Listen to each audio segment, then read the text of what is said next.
Absolutely extraordinary.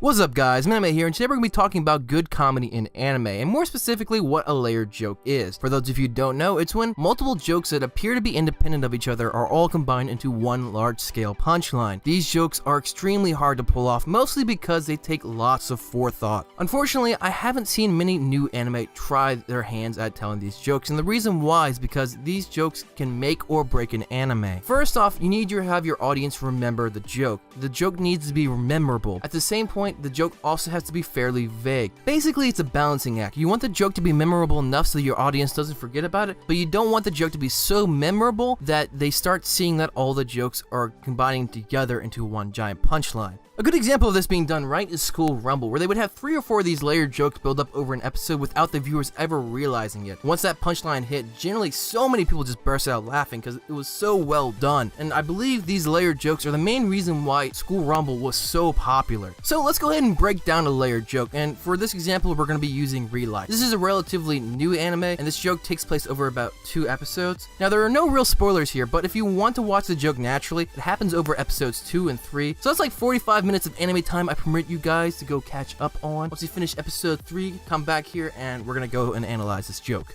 First off, you need to know that there are 3 separate jokes that lead up to the big punchline. The first one is Rina is in love with Uga, okay? Second one is Chizuru has 0 social skills and is extremely bad at smiling. The third main joke here is that Uga is trying to get everyone else to call him Kazu-kun. So let's explain the first one. Rina is in love with Oga, but it turns into a joke. Oga explains how the two of them hang out so much to our main character Arata and Anne, and they pick up on the very obvious fact that Rina is madly in love with Oda, and they make jokes saying, oh, poor Rina, and just kind of keep teasing him constantly. It's fairly comical, but it doesn't lead on to being a layered joke. It just seems like a kind of funny thing to keep the audience entertained. The second independent joke is when Chizuru tells our main character Arata that she wants to be more sociable and be able to make friends and so on, so he is going to help her, and he tells her that one of the main things she needs to do more is smile more often. So she smiles and makes like this serial killer smile, which turns into a joke where he just bursts out laughing and so on. The third independent joke in this is when Oga hears that everyone's trying to become more familiar with each other, everyone's trying to become friends, so he tells everybody, hey, just call me Kazu-kun, which is his first name. Fun fact, in Japan, calling someone their first name either means like you're best friends with them, or if they're the opposite gender, that you're lovers. Everybody in the group just tells them no, and to say that Oga is easier to pronounce. So let's go ahead and watch all 3 of these independent jokes combined into one giant punchline. The scene starts with Chizuru telling Oga that they have both been asked to the teacher's office. This is where Oga tells Chizuru, hey, just call me Kazu-kun. Chizuru, having 0 social skills, instantly decides, okay, I'll call you Kazu-kun. Everybody in the room is dumbfounded as they walk out, and meanwhile, Rina is essentially staring daggers straight into Chizuru, since she is obviously in love with Oga and she takes this the wrong way. Chizuru, having 0 social skills,